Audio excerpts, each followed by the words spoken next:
Hello दोस्तों, कैसे हैं आप लोग। उम्मीद है आप लोग अच्छे होंगे। हम आज एनाटॉमी फिजियोलॉजी का सेकंड यूनिट लेकर आए हैं जिसका नाम है सेल। हम आज सेल बताने वाले हैं आपको। सेल क्या होता है। Cell is the structural and functional unit होता है हमारे लाइफ का। सेल क्या होता है। सेल स्ट्रक्चरल और फंक्शनल यूनिट होता है हमारे बॉडी का। हम उसको क्या बोलते हैं, सेल बोलते हैं। सेल सेल क्या है, हमारे बॉडी का स्मॉलेस्ट यूनिट है।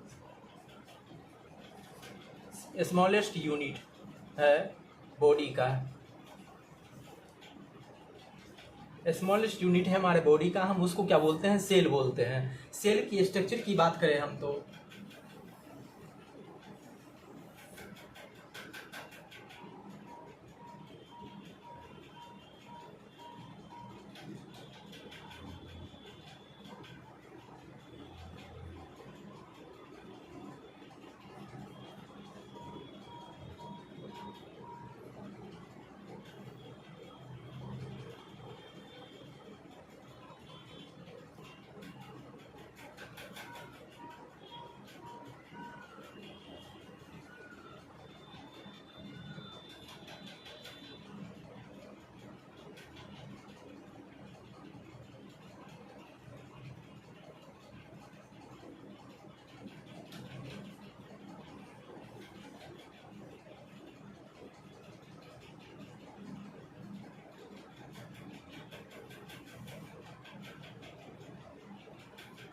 सेल की स्ट्रक्चर की बात करें तो हम इसको क्या बोलते हैं, जो बाहर में है हम उसको क्या बोलते हैं, सेल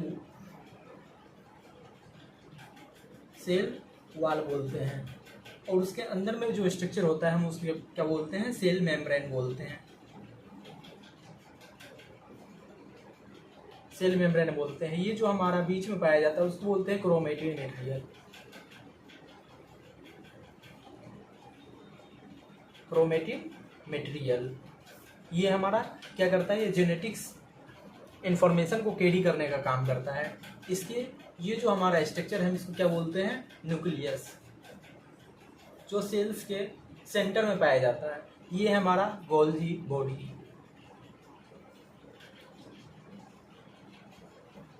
ये हमारा गोल्जी बॉडी हो गया। ये हमारा एंडोप्लाज्मिक रेटिकुलम हो गया। एंडोप्लाज्मिक रेटिकुलम हो गया। ये हमारा माइटोकॉन्ड्रिया हो गया।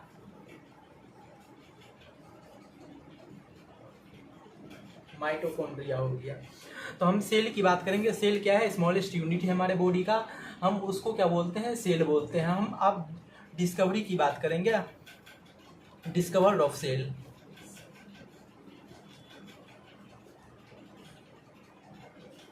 Discovery of cell.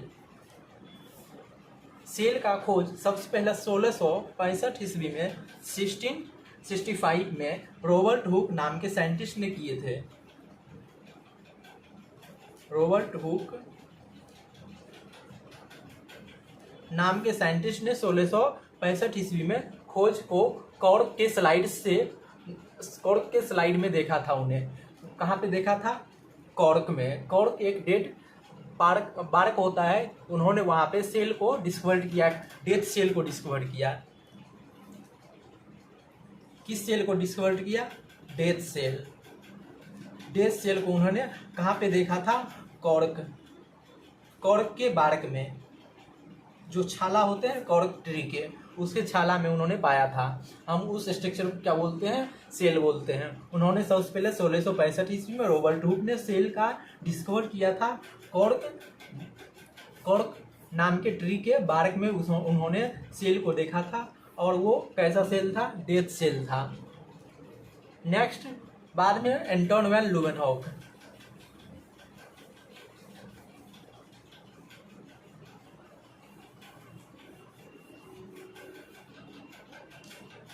Anton van लुवेनहॉक 1674 ईस्वी में 1674 ईस्वी में एंटोन वैन लुवेनहॉक नाम के साइंटिस्ट ने एंटोन वैन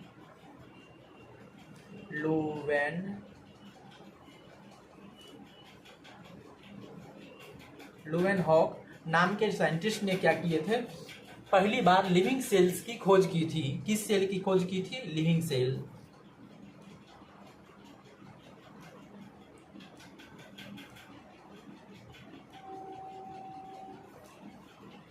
लिविंग सेल की खोज की थी, डिस्कवर्ड की थी, कौन किए थे? 1674 ईस्वी में एंटोन वैन ल्यूवेनॉव। नेक्स्ट 1831 में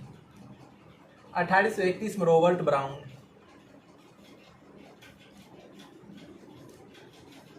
रॉबर्ट ब्राउन ने किस चीज की खोज की थी? ये किए थे न्यूक्लियस की खोज।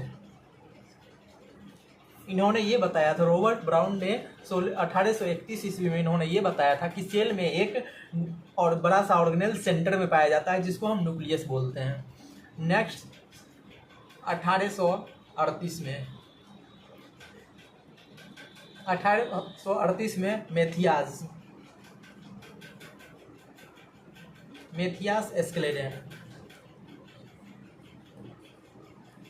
मेथियास एस्क्लेडेन ने क्या बताया था कि प्लांट्स भी सेल से बने होते हैं, मीन्स प्लांट सेल की स्टडी की थी, प्लांट सेल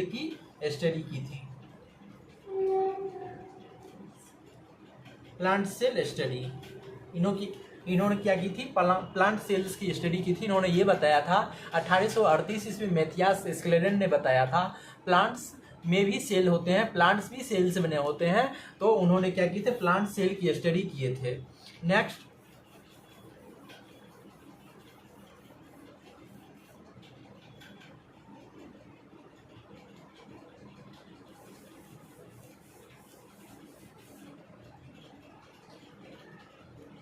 1839 में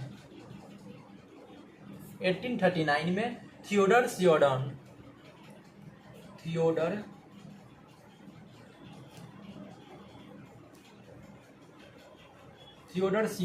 एक साइंटिस्ट थे। उन्होंने क्या किए थे? एनिमल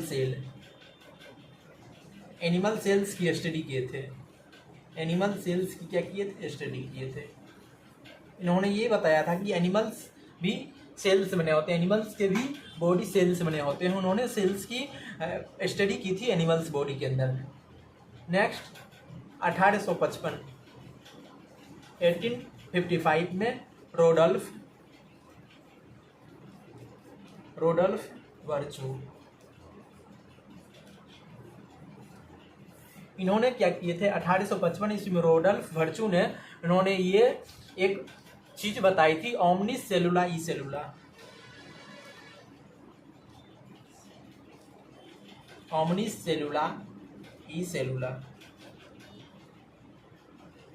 इन्होंने ये कहा था ओमनिस सेलुला ई सेलुला, इसका मतलब होता है जो भी नई कोशिकाएं बनती है, नई सेल्स बनती है हमारे बॉडी या कहीं भी हमारे नए सेल्स बनते हैं, तो वो किससे बनते हैं? पुरानी सेल्स जो एग्जिस्ट कर रही है पहले से, उस चीज से बनती है। तो 1855 ईस्वी में रोडोल्फ नाम के साइंटिस्ट आए। उन्होंने क्या बताया था? ओमनिस सेलुला ई सेलुला मीन्स इसका मतलब ये हुआ कि जो भी नई सेल्स की ग्रोथ होती है, नई सेल्स बनती है, तो वो जो बन रही है नई सेल्स किससे बन रही है? पुरानी जो भी सेल्स पहले से पाई जा रही है बॉडी में, उससे बनाई जाती है, उससे बनती है, फॉर्म होती है, नई बनती है। हम उसको क्या बोलते हैं? ओमनिस सेलुला ई सेलुला का सिद्धांत किसने दिया था? प्रिंसिपल किसने बताया था? 1855 ईस्वी में रोडोल्फ वर्चू ने बताया था। नेक्स्ट हम सेल थ्योरी की बात करेंगे।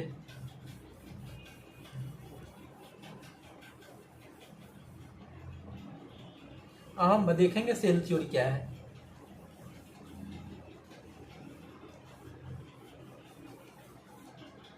सेल थ्योरी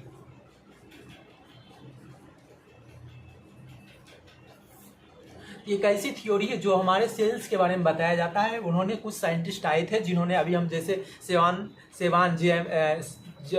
हो गया, स्क्लेडन हो गया, ये सब हमारे साइंटिस्ट थे जो उन्होंने सेल्स के बारे में बताया था। सेल्स के कुछ पॉइंट्स दिए थे, सेल्स के थ्योरी बताए थे, सेल्स के बारे में बताए थे। उन्होंने क्या क्या पॉइंट्स बताए थे हम अभी पढ़ने वाले हैं। पहला उन्होंने जो पॉइंट्स बताए थे, मेन पॉइंट्स जो सेल थ्योरी के हैं,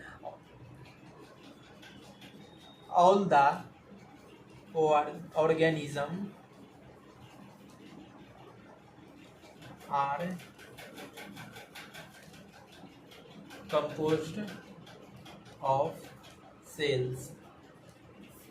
इन्होंने ये पॉइंट्स दिए थे सेल थ्योरी का। पहला पॉइंट्स ये है कि जितने भी ऑर्गेनिज्म होते हैं वो सेल से बने होते हैं, मीन्स जितना ऑर्गेनिज्म पाया जाता है वो हर एक ऑर्गेनिज्म जो किससे बने होते हैं? सेल से बने होते हैं। Means all the organism are made composed of cells means सारे ऑर्गेनिज्म, जितने भी ऑर्गेनिज्म होते हैं सारे ऑर्गेनिज्म किससे बने होते हैं? सेल से बने होते हैं। दूसरा पॉइंट है cell is the structural and functional unit of life. इन्होंने पहला सेकंड पॉइंट ये सेल थ्योरी का सेकंड पॉइंट ये कह रहा है कि cell is the structural, cell structural और फंक्शनल यूनिट है हमारे बॉडी का। मीन्स सबसे स्ट्रक्चरल मीन्स सबसे छोटी इकाई है हमारे सेल का, वो क्या है? मतलब बॉडी का, उसको क्या बोलते हैं? हम सेल बोलते हैं। जो कि स्ट्रक्चरल और फंक्शनल यूनिट है हमारे बॉडी का, हम उसको क्या बोलते हैं? सेल बोलते हैं। मीन्स क्या है? स्ट्रक्चरल और फंक्शनल यूनिट है हमारे बॉडी का। थर्ड पॉइंट है all cells arise from pre-existing cells। ये जो थर्ड पॉइंट हमारा कह रहा है, क्या कह रहा है? All the cells are arise from pre existing cells. कह रहा है कि जितने भी सेल्स अराइज होते हैं, न्यू फॉर्म होते हैं, जितने सेल्स नए बनते हैं वो किस से बनते हैं? पहले से जो एग्जिस्ट कर रही है, पहले से जो मौजूद है ओल्ड सेल, उसी से नई सेल्स का डेवलप होगा। हम उसको क्या बोलते हैं?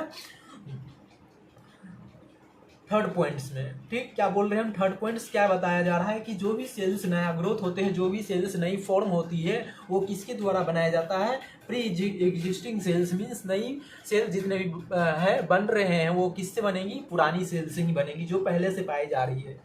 फोर्थ पॉइंट,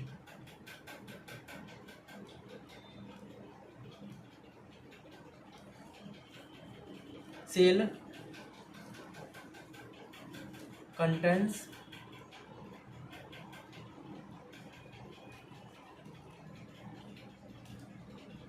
हेरिडेटरी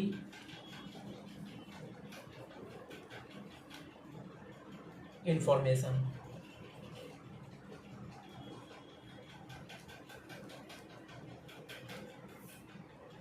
ये फोर्थ पॉइंट क्या कह रहा है? Cell contents hereditary information. जितने भी बॉडी में हमारे सेल्स होते हैं, जितने भी बॉडी में सेल्स पाए जाते हैं, वो क्या कंटेंट करते हैं?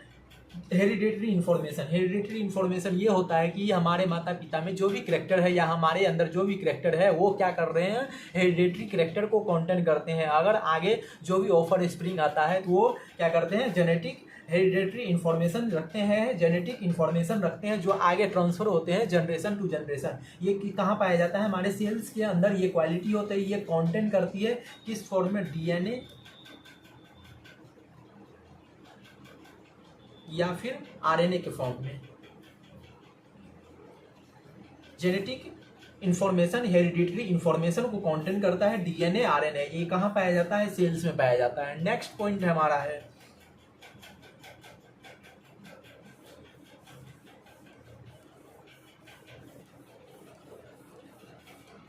नेक्स्ट पॉइंट हमारा क्या है?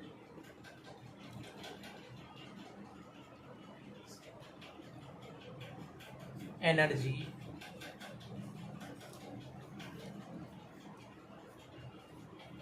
Follow occurs the cell।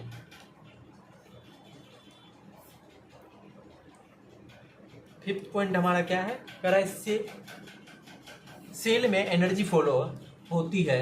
Energy flows occurs in the cell. Cell में क्या होता है? एनर्जी फ्लोज होती है, एनर्जी बनती है, एनर्जी ट्रांसफर होती है। कहाँ पे? हमारे सेल के अंदर। सेल के अंदर क्या पाया जाता है? हमारे आगे हम डिस्कस करेंगे माइटोकॉन्ड्रिया। माइटोकॉन्ड्रिया एक सेल ऑर्गेनल्स है जो पावर हाउस भी कहलाती है। ये क्या करता है? सेल के अंदर में एनर्जी प्रोडक्शन में मदद करता है, एनर्जी प्रोडक्शन करता है, एनर्जी प्रोडक्शन करता है। हम इसलिए बोलते हैं क्या चीज़? Energy follows occurs in the cell. Cell में एनर्जी फॉलोज होती है, सेल्स में एनर्जी बनती है। ये हमारा पॉइंट था सेल थ्योरी का। सेल थ्योरी आपने देखा क्या होता है। जय श्री राम। नेक्स्ट हम पढ़ेंगे सेल के टाइप्स। सेल के टाइप्स क्या होते हैं?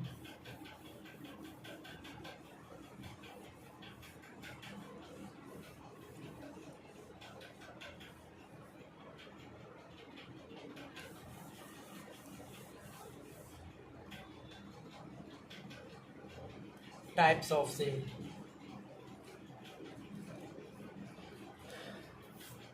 दो टाइप्स की सेल होती है mainly, prokaryotic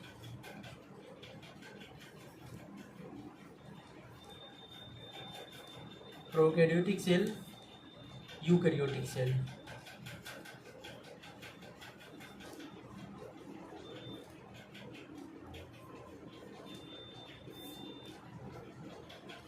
prokaryotic cell, eukaryotic cell. कितने टाइप की सेल होते हैं बॉडी में? दो टाइप की सेल होती है, प्रोकैरियोटिक और यूकैरियोटिक सेल। प्रोकैरियोटिक सेल हम की बात करेंगे।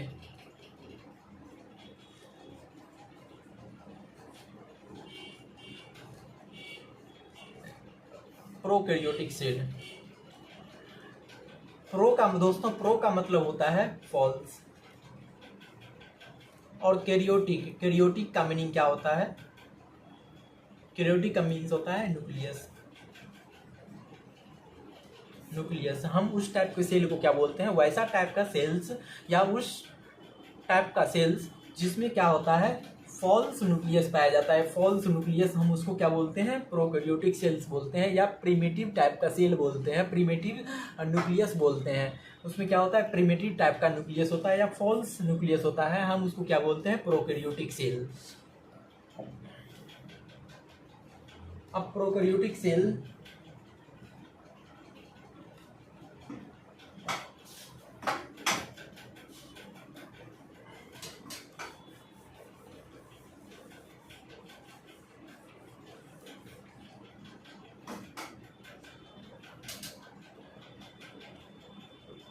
True nucleus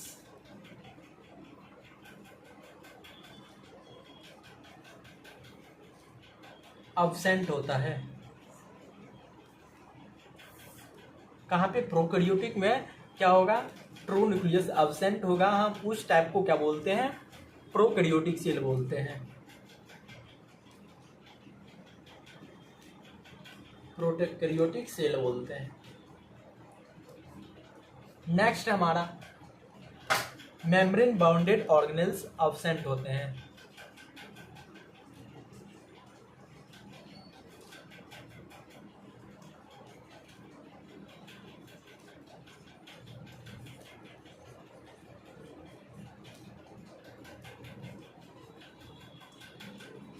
membrane bounded organelles absent होते हैं, हम उसको क्या बोलते हैं? Prokaryotic cell. इसमें क्या होगा? मेम्ब्रेन से बाउंडेड जो भी ऑर्गेनेल्स, जैसे माइटोकॉन्ड्रिया,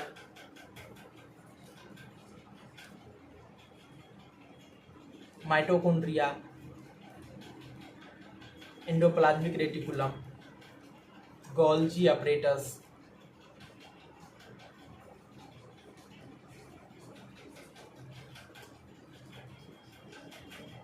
क्या होंगे? अब्सेंट होंगे। इसमें क्या होगा?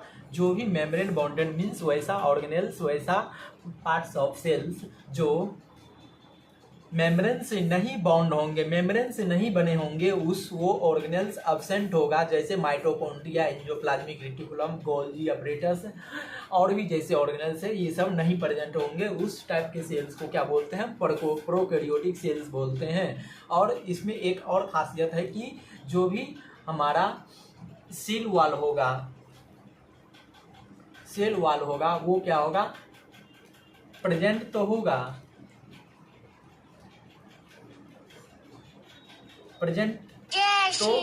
बट क्या होगा? वो पेप्टाइडोग्लाइकेन की बनी होगी।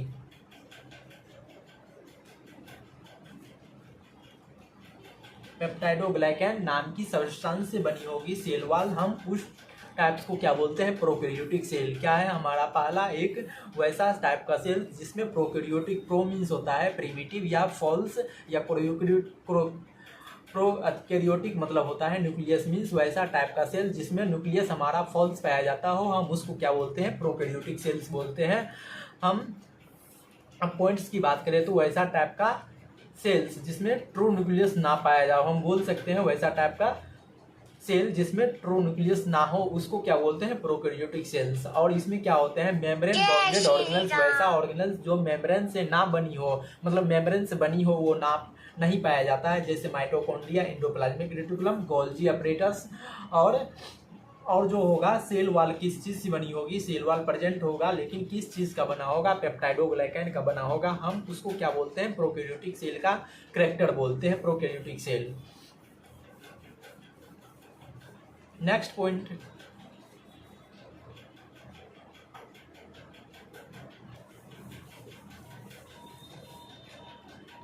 ये रिप्रोड्यूस करेंगे।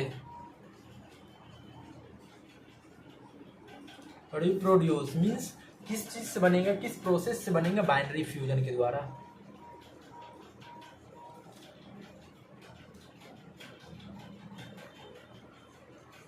बाइनरी फ्यूजन के द्वारा ये क्या होते हैं, रिप्रोड्यूस करते हैं, नया बनते हैं। एक से एक है यहाँ पे, तो यही क्या हो जाएगा, डबल में डिवाइड हो जाएगा। हम उसको क्या बोलते हैं, प्रोकैरियोटिक सेल बोलते हैं, प्रोकैरियोटिक सेल बोलते हैं। ये रिप्रोड्यूस कैसे करते हैं, by the help of binary fusion. Binary fusion में क्या होते हैं, एक ही सेल डिवाइड कर जाते हैं दो में, हम उसको क्या बोलते हैं, बाइनरी फ्यूजन बोलते हैं। और इस सेल का साइज कितना होगा, साइज ऑफ सेल, कौन सी सेल, प्रोकैरियोटिक सेल का साइज क्या होगा हमारा, 1 से 10 माइक्रोन मीटर का होगा। तो हमने देखा अभी प्रोकैरियोटिक सेल। दोस्तों हम अगले लेक्चर में हम प्रोकैरियोटिक सेल, अगले लेक्चर में हम लोग यूकैरियोटिक सेल को देखेंगे। अभी हम प्रोकैरियोटिक सेल का डिस्कशन किया था। अगले नेक्स्ट वीडियो में बने रहिएगा दोस्तों। आपको मैं यूकैरियोटिक सेल और भी आगे जो भी ऑर्गेनेल्स है उसके बारे में मैं बताऊंगा। अगर आपको अच्छा लगे वीडियो तो वीडियो को लाइक और सब्सक्राइब जरूर करें दोस्तों। इसी तरह का वीडियो पाने के लिए मैं नर्सिंग प्लेटफॉर्म्स का सारा वीडियो आपके पास लेके आऊँगा। अगर आप वीडियो को देखना चाहते हैं तो सब्सक्राइब और लाइक जरूर करें वीडियो को, ताकि आपके पास हमेशा हमारा नोटिफिकेशन पहुँचता रहे। थैंक यू दोस्तों।